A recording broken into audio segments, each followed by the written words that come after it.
jawab salam adalah wajib. Tidak jawab salam dosa. Sebelum pengajian dimulai, kepala kelas memimpin doa dulu. Siap di tempat duduk. Berdoa mulai. Bismillahirrahmanirrahim. Asyhadu an la ilaha illallah wa asyhadu anna Muhammadan Rasulullah. Artinya, saya bersaksi bahwa tidak ada Tuhan selain Allah, dan saya bersaksi bahwa Nabi Muhammad utusan Allah. Bismillahirrahmanirrahim. Alhamdulillahi Rabbil Alamin. Ar-Rahmanirrahim. Maliki yaumiddin. Iyyaka na'budu wa iyyaka nasta'in. Ihdinas siratal mustaqim. Siratal ladzina an'amta 'alaihim ghairil maghdubi 'alaihim waladdallin. Amin. Bismillahirrahmanirrahim. Raditu billahi rabban wa bil islami dinan wa bi Muhammadin nabiyyan wa rasulan. Rabbi zidni ilman warzuqni fahman. Rabbi shrahli sadri wa yassir li amri wahlul 'uqdatam min lisani yafqahu qawli.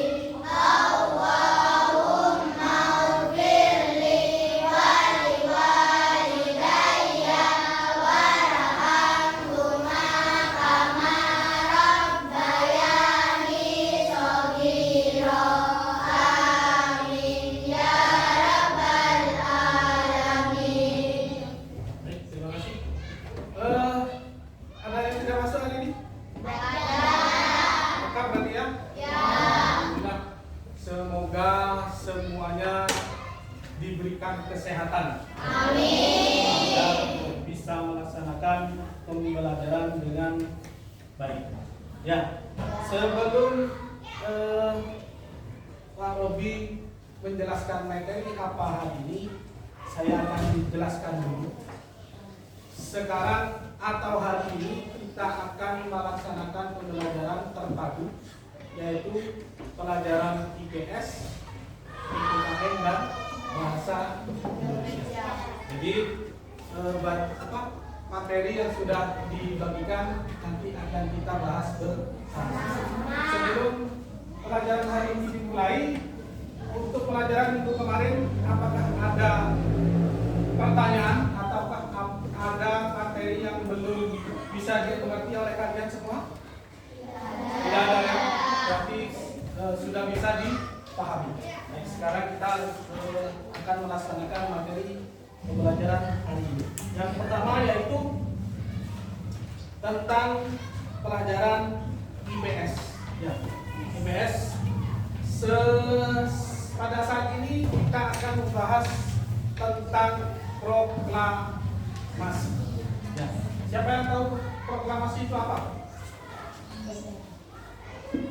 Ada yang tahu? Tidak ada ya? Tidak ada. Mana tiap proklamasi itu tiap 17 Agustus diperingati. Kalau 17 Agustus pacaran enggak?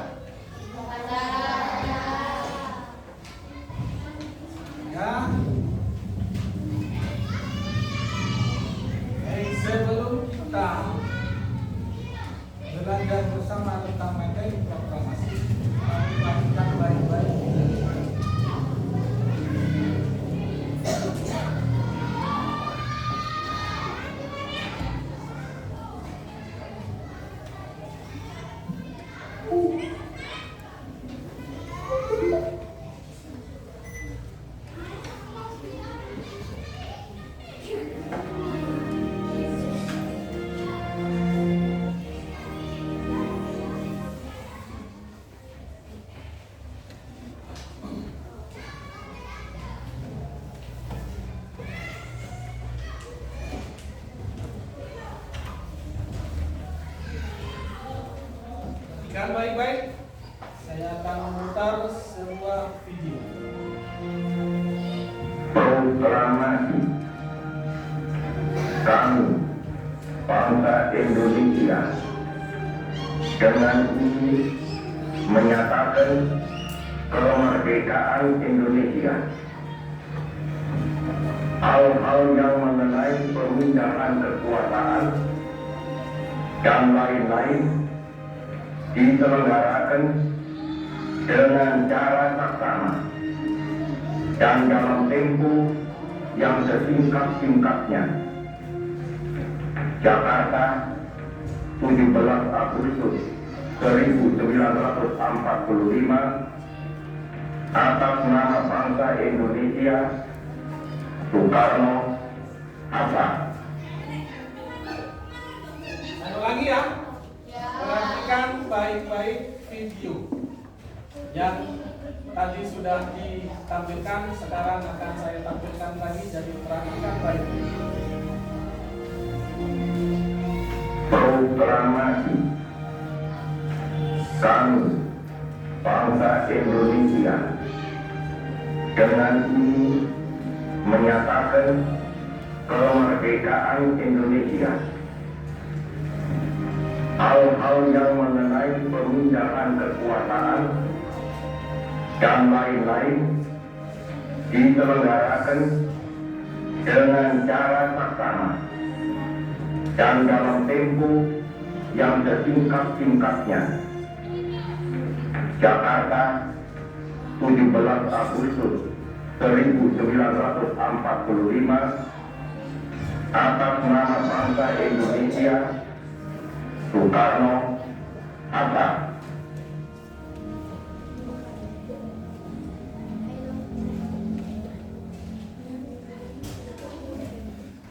Ya, tadi itu video yang sudah ditampilkan adalah rekaman suara pembacaan proklamasi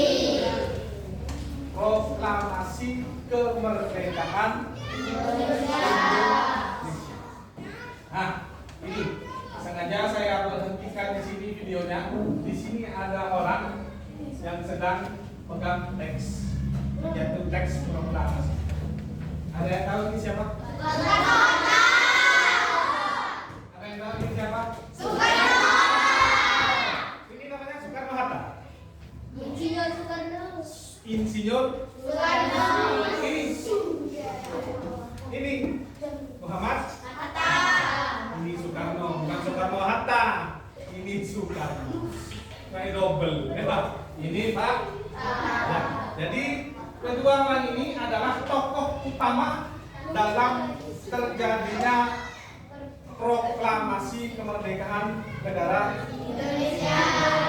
Di samping dua orang ini, kedua tokoh ini ada beberapa tokoh juga yang mendukung terjadinya proklamasi kemerdekaan Indonesia. Di materi yang kami undang itu, di situ ada beberapa keterangan tentang bagaimana terjadinya proklamasi kemerdekaan Indonesia. Yang pertama adalah persiapan. Tentunya sebelum terjadi proklamasi pada tanggal 17 itu 17 Agustus, tentunya harus ada persiapan yang harus dilakukan. Pak Romoro dokter macam proklamasi. Ya, jadi ada persiapan. Di situ di materi sudah diterangkan beberapa persiapan. Yang pertama adalah peristiwa Rengas Dengklok. Kenapa kok dinamai peristiwa Rengas Dengklok? Karena peristiwa persiapan itu terjadinya di Jalan Rengas Dengklok. Ya, terjadinya pada malam hari pada tanggal 15 Agustus 1945. Beberapa pemuda di situ melaksanakan musyawarah dan kemudian memutuskan proklamasi akan dilaksanakan pada tanggal 17 yang akan dibacakan oleh Insinyur Soekarno dan Muhammad Hatta. Ya. Tokoh-tokoh yang mendukung terjadinya proklamasi itu ada beberapa orang. Yang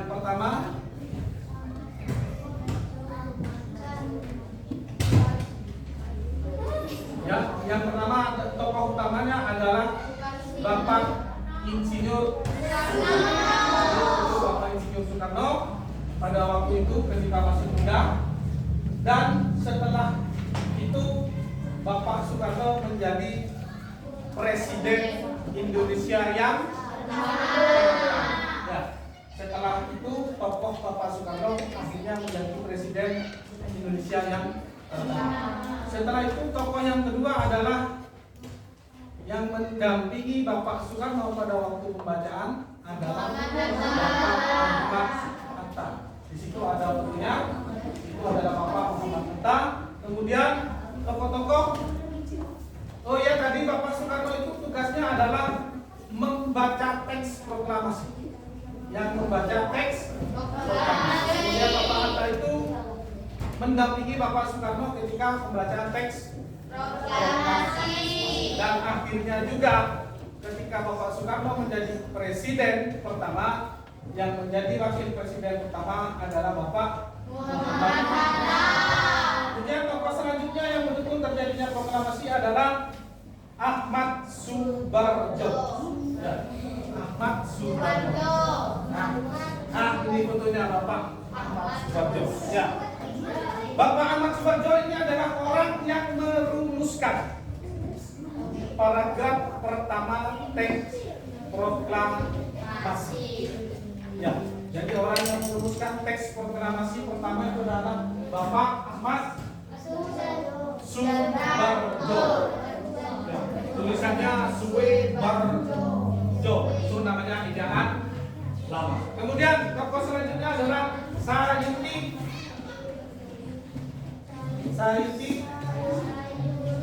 Malik.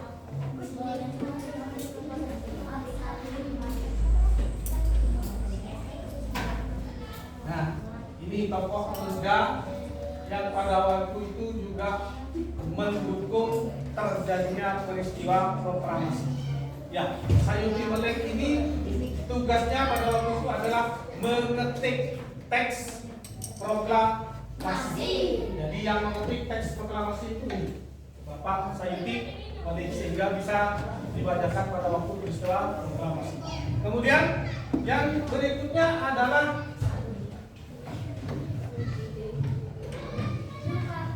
Soekarni. Nah, ini Bapak Soekarni, bukan perempuan ya. Nah, kalau di sini nama Soekarni yang perempuan, kalau ini laki-laki. Tugasnya Bapak Soekarni ini adalah juga merumuskan naskah proklamasi dan yang mengusulkan agar Bapak Soekarno dan Muhammad Hatta yang menandatangani teks proklamasi. Kemudian tokoh yang selanjutnya adalah Laksamana Maida. Ya. Laksamana Maida. Laksamana Maida ini adalah orang Jepang. Ya. Orang Jepang. Dia adalah angkatan laut negara Jepang yang pada waktu itu menjajah Indonesia. Apa jasa dari Laksamana Maida ini? Kenapa kok orang Jepang mempunyai jasa kepada negara Indonesia? Ya, yang pertama adalah Laksamana Maida ini mengizinkan para pejuang Indonesia untuk menempati rumahnya dalam perumusan naskah proklamasi. Jadi Laksamana Maida ini mengizinkan rumahnya. Ketika terjadi perumusan proklamasi, tempat yang ditempati oleh para pejuang adalah rumah Laksamana Maida. Nah, sampai di sini ada pertanyaan? Sebelumnya coba saya tampilkan dulu. Nah, ini adalah naskah asli proklamasi. Ini yang mengetik siapa tadi? Sayuti Malik. Ya, Sayuti Malik, bukan Malik. Jadi yang mengetik adalah pemuda yang namanya Sayuti Malik. Lalu bersemangat. Halo. SDN Cilawat 1. Tetap semangat. Terima kasih. Ya.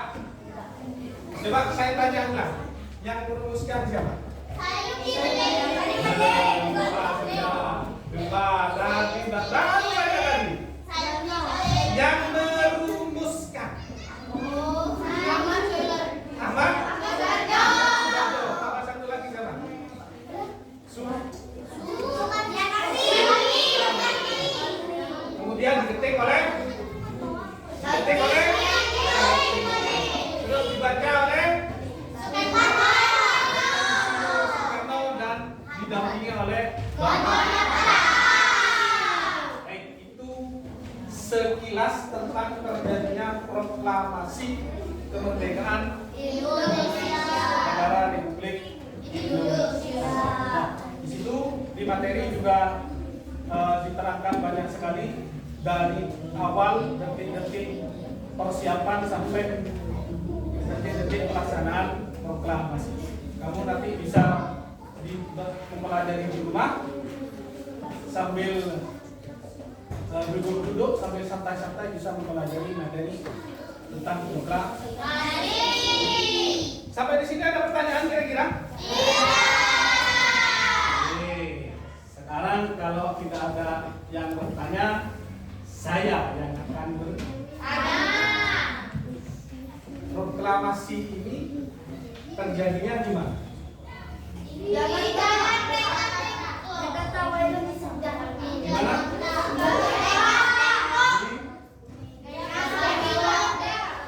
Rengas? Itu di mana?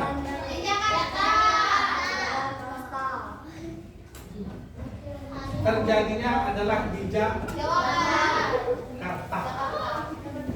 Pada tanggal berapa? 17 tahun. Seperti yang pernah saya terangkan dulu, pada 17 Agustus tahun 1945 adalah terjadinya proklamasi kemerdekaan Indonesia yang menyatakan, isinya adalah yang menyatakan bahwa Republik Indonesia itu telah merdeka dari penjajah. Yang terjadi pada waktu itu ada yang menjajah adalah negara Jepang.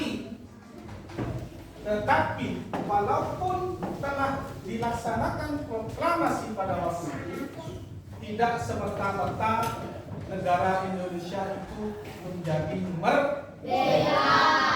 Karena kemerdekaan pada waktu itu yang dinyatakan oleh Bapak Soekarno belum diakui sebelumnya oleh negara-negara di luar Indonesia.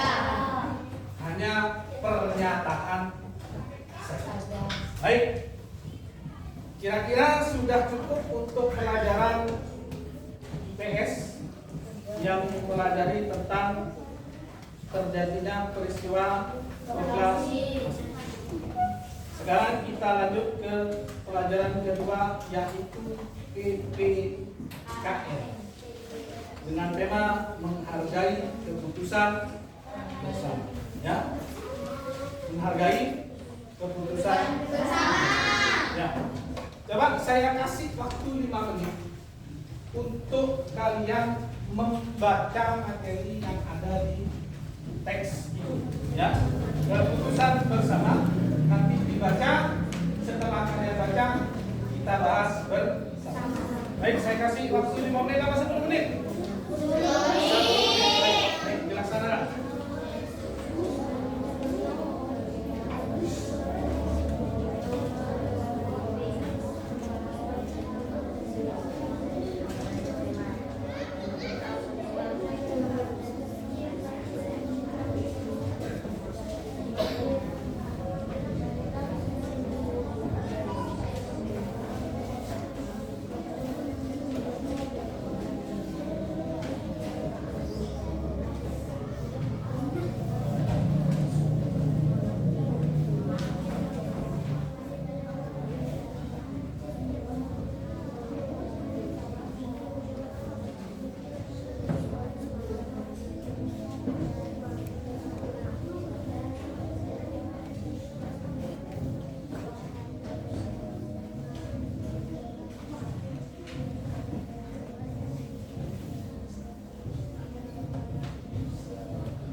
Sudah, cukup?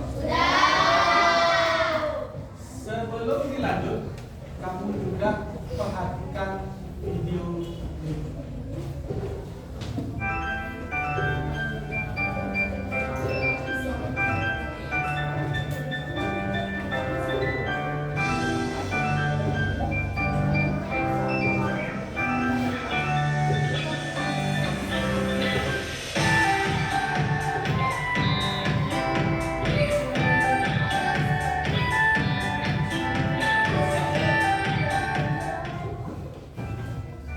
Teman-teman, Assalamualaikum warahmatullahi wabarakatuh.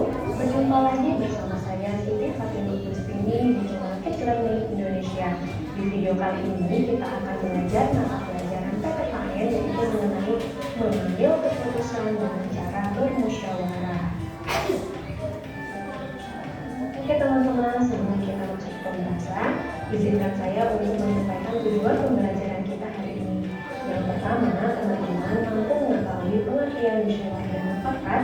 Yang kedua, teman-teman mampu mengetahui ciri-ciri musyawarah untuk mufakat. Yang ketiga, teman-teman mampu mengetahui prinsip-prinsip dan aturan dalam musyawarah. Yang keempat, teman-teman mampu mengaplikasikan tata cara dan persyaratan musyawarah dalam kehidupan sehari-hari. Yang kelima, teman-teman mampu mengaplikasikan cara-cara mengeluarkan pendapat dalam kehidupan sehari-hari. Dan yang keenam, teman-teman mampu mengaplikasikan sikap dalam musyawarah di dalam kehidupan sehari-hari. Bagi teman-teman yang baru bergabung di channel YouTube kami, silakan klik tombol subscribe dan jangan lupa aktifkan tombol loncengnya agar teman-teman dapat memperoleh informasi terupdate dari channel YouTube kami. Terima kasih. Oke teman-teman, kita masuk ke pembahasan yang pertama. Tapi sebelumnya, ada yang tahu tidak bagaimana sih cara mengambil keputusan itu? Nah teman-teman, pengambilan keputusan itu harus didasarkan pada beberapa nilai penting agar semua pihak yang terlibat merasakan keadilan. Teman-teman, berikut adalah nilai-nilai yang mendasar untuk pengambilan keputusan. Di antaranya, yang pertama ada nilai kebersamaan. Teman-teman, pengambilan keputusan harus dilakukan secara bersama-sama, duduk dalam suatu tempat dengan tujuan yang sama demi kebaikan bersama. Walaupun setiap peserta rapat berasal dari latar belakang yang berbeda, namun harus tetap mendahulukan kepentingan umum dan mengesampingkan kepentingan pribadi. Kemudian ada nilai kedua yaitu nilai kebebasan mengungkapkan pendapat. Teman-teman perlu diketahui bebas artinya itu tidak mendapat paksaan dari orang lain. Semua peserta rapat boleh mengutarakan pendapatnya. Pendapat yang diberikan harus logis dan masuk di akal, tidak menimbulkan perpecahan, sesuai dengan norma dan tidak menyinggung perasaan orang lain. Kemudian nilai yang ketiga yaitu nilai menghargai pendapat orang lain. Teman-teman perlu diketahui setiap peserta rapat harusnya mendengarkan dan menghargai pendapat orang lain tanpa menyela orang yang sedang mengemukakan pendapat.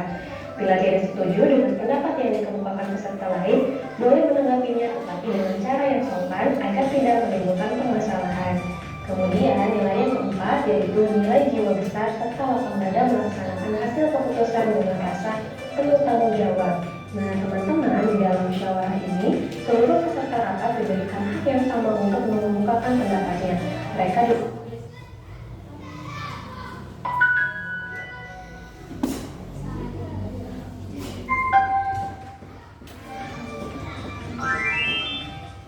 Perlu kita ketahui, musyawarah mufakat merupakan salah satu bentuk upaya pengambilan keputusan bersama yang sesuai dengan nilai budaya bangsa Indonesia yang demokratis. Musyawarah adalah pembahasan bersama suatu masalah guna mencapai keputusan, sedangkan mufakat artinya kesepakatan untuk melaksanakan hasil musyawarah.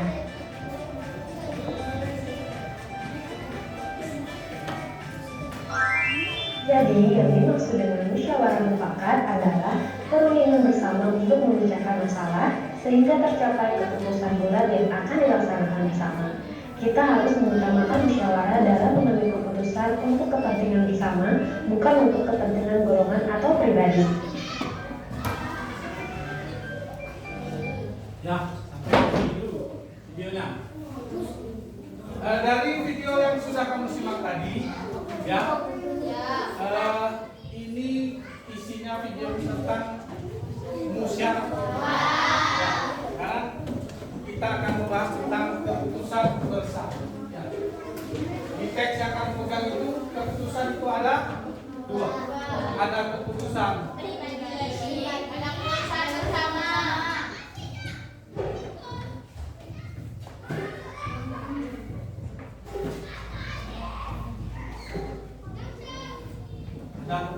pribadi, ada keputusan bersama.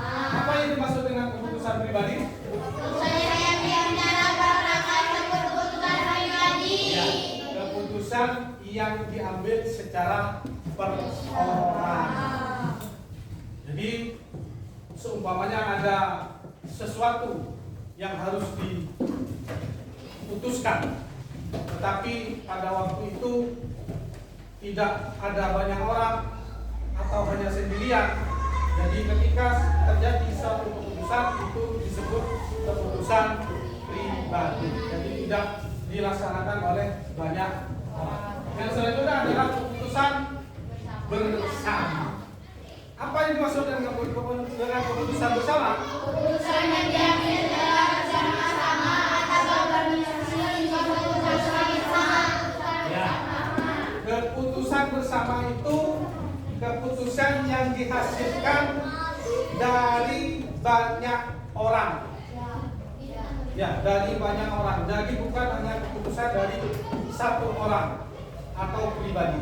Nah, dari keputusan bersama ini ada beberapa cara yang bisa dilakukan untuk menghasilkan suatu keputusan bersama. Ya, ada 3, yaitu yang pertama adalah musyawarah untuk mufakat. Yang kedua adalah pemungutan suara atau dengan kata lain voting. Ya. Yang ketiga adalah aklamasi. Aklamasi yaitu pernyataan setuju secara lisan dari anggota kelompok. Ya, baik, kita bahas dari musyawarah. Siapa yang pernah melaksanakan musyawarah? Angkat tangan coba. Angkat tangan coba. Baik, contoh pernah melaksanakan musyawarah apa? Pemilihan ketua kelas. Pemilihan ketua kelas. Baik. Pemilihan ketua kelas pada waktu itu dilaksanakan bagaimana? Disetujui bersama-sama. Tekniknya pengambilan suara dengan bagaimana? Voting. Ya, dengan voting. Voting itu apa sih? Ada yang tahu voting?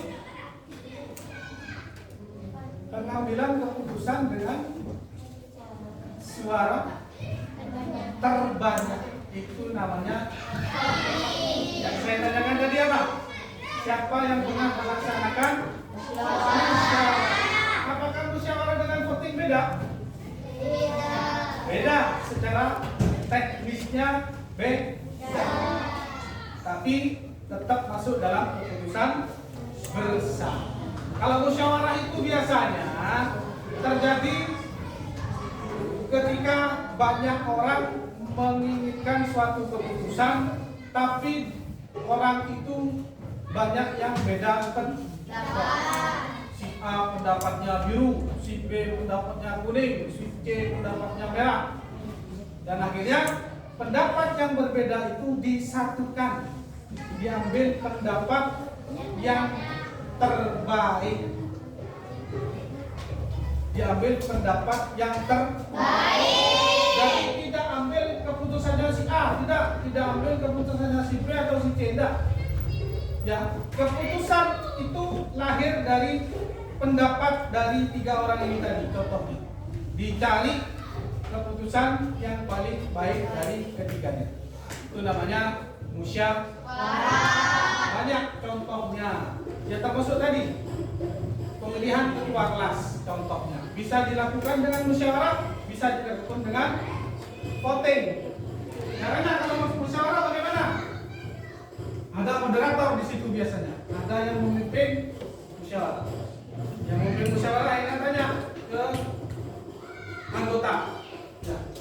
Kira-kira saya punya calon 3 orang. Si Tono, si Tony, dan si Tini. Akhirnya saya minta pendapat kita ini. Bagaimana kalau si Tono? Oh, kurang apa Pak? Kurang ini, kurang itu, kurang ini, kurang itu. Si Tini bagaimana? Juga begitu. Akhirnya terjadilah musyawarah di situ. Ya, ada yang berpendapat Tono baik, ada yang berpendapat Tini jelek dan lain sebagainya.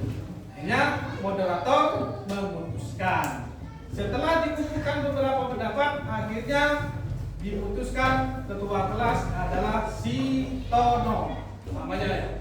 Dengan pertimbangan karena si Tono orangnya baik, si Tono orangnya semangat dan lain sebagainya. Itu adalah cara musyawarah. Kemudian yang cara kedua adalah cara voting atau pengambilan suara terbanyak.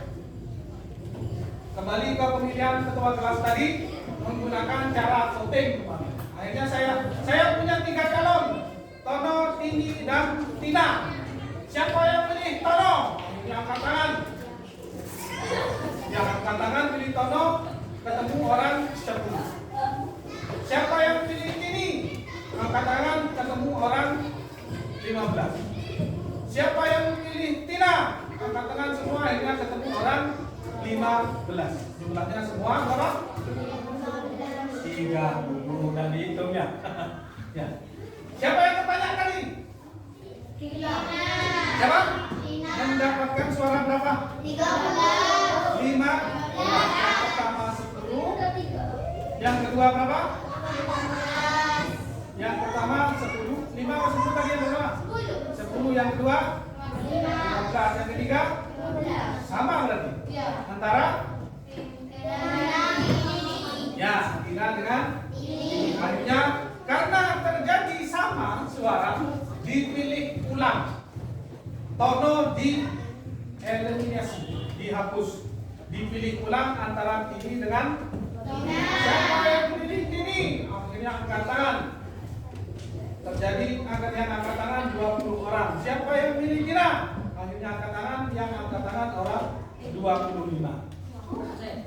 Siapa akhirnya yang terbanyak? Tina. Diputuskan Tina menjadi ketua kelas dengan cara voting, yaitu suara terbanyak. Kemudian yang terakhir dengan cara aklamasi, yaitu pernyataan setuju secara lisan dari anggota. Contoh tadi pemilihan ketua kelas. Ya, saya akhirnya mengajukan 2 orang, Tono dan Tini. Saya tanya ke anggota, saya punya 2 calon ketua kelas. Yang pertama adalah Tono, yang kedua adalah Tini. Saya tanyakan kepada anggota, kira-kira kalau Tono jadi ketua kelas setuju apa tidak? Setuju. Kalau Tini jadi ketua kelas setuju apa tidak? Itu akhirnya Tono menjadi ketua kelas dengan cara aklamasi. Karena ini tidak jadi ketua kelas karena tidak disetujui oleh anggota. Anggota. Baik, lanjut yang videonya. Teman-teman, selanjutnya Mati.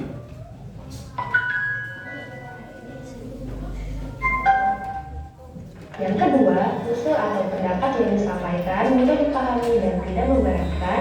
Yang ketiga,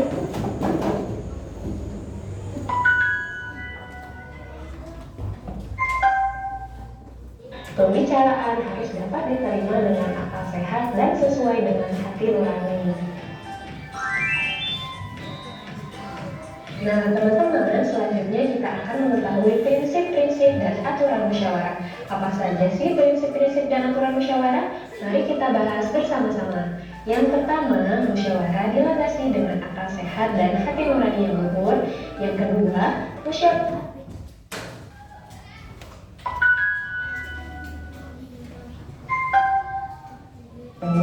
yang keempat, menghargai pendapat orang lain. Yang kelima, Mungkin videonya sampai di sini dulu karena audionya bermasalah. Ya, mungkin bisa kita lanjut pada pertemuan berikutnya. Baik, kembali ke materi. Ya, terus tentang musyawarah. Musyawarah itu hasilnya harus disepakati bersama. Meskipun ada anggota yang tidak setuju atau tidak cocok dengan hasil musyawarah yang sudah diputuskan tadi, mau tidak mau, suka atau tidak suka, dia harus melaksanakan keputusan bersama. Ya, sampai di sini bisa dimengerti? Ada pertanyaan kira-kira? Baik, sekarang kita lanjut ke materi berikutnya, yaitu bahasa Indonesia. Meringkas isi bacaan atau buku. Ya. Coba saya bacakan. Meringkas isi buku bacaan atau buku. Meringkas adalah suatu cara menyajikan karangan yang panjang dalam bentuk yang pendek atau singkat dengan ciri-ciri sebagai berikut: ditulis dengan kata-kata sendiri, bahasanya singkat dan padat tetapi jelas, mudah dimengerti oleh orang lain, dan membuat hal-hal pokok saja. Meringkas isi buku sendiri memiliki beberapa manfaat bagi siswa. Manfaat tersebut antara lain melatih siswa untuk belajar menulis, meningkatkan kemampuan pemahaman siswa terhadap teks bacaan. Kemudian langkah-langkah meringkas isi buku adalah sebagai berikut: memilih judul bacaan yang akan diringkas, membaca isi bacaan yang akan diringkas, mencari poin-poin yang dianggap penting dan sekiranya bisa mewakili semua isi bacaan. Kemudian yang terakhir adalah menulis poin-poin dengan bahasa sendiri. Baik, itu materi tentang meringkas isi buku atau bacaan. Jadi biasanya atau pada umumnya buku pelajaran itu, terutama buku pelajaran, materi yang ditampilkan itu isinya biasanya adalah banyak. Ya. Materi yang ditampilkan dalam buku itu biasanya kata-katanya banyak. Nah, bagaimana caranya agar kita bisa mudah mempelajari atau memahami isi dari bacaan itu? Salah satu caranya adalah dengan meringkas atau merangkum isi bacaan tersebut.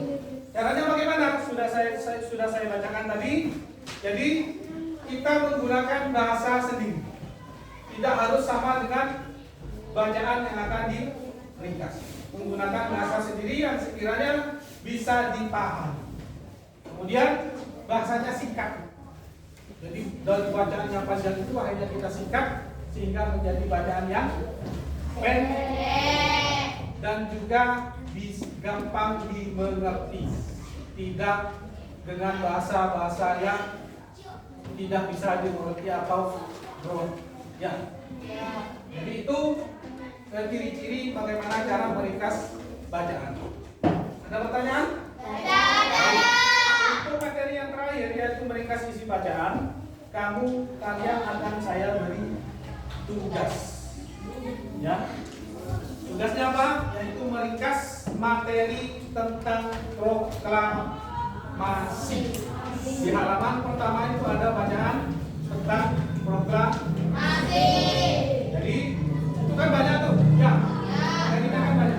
Kamu tulis singkat materi itu, nanti ditulis di buku. Jangan sampai banyak, jadi singkat saja tapi mewakili isi dari semua isi materi tentang proklamasi yang ada di teks ini. Bisa dilaksanakan? Bisa.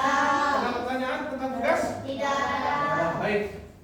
Saya kira pelajaran hari ini sudah cukup, ya, karena waktu sudah akan berakhir untuk sesi yang ini. Jadi semoga pelajaran pada hari ini bisa dipahami oleh semuanya. Semoga bisa menjadi ilmu yang barokah bagi semuanya. Ya, untuk minggu depan kita akan belajar tentang pelajaran terpadu, yaitu tentang matematika IPA. Ya, untuk minggu depan. Baik, jangan lupa tugasnya tadi apa? Tugas apa? Ya, yang ada di teks. Baik, saya kira sudah cukup untuk pelajaran ini. Mari kita tutup pembelajaran pada hari ini dengan dengan doa alhamdulillah bersama-sama. Alhamdulillah.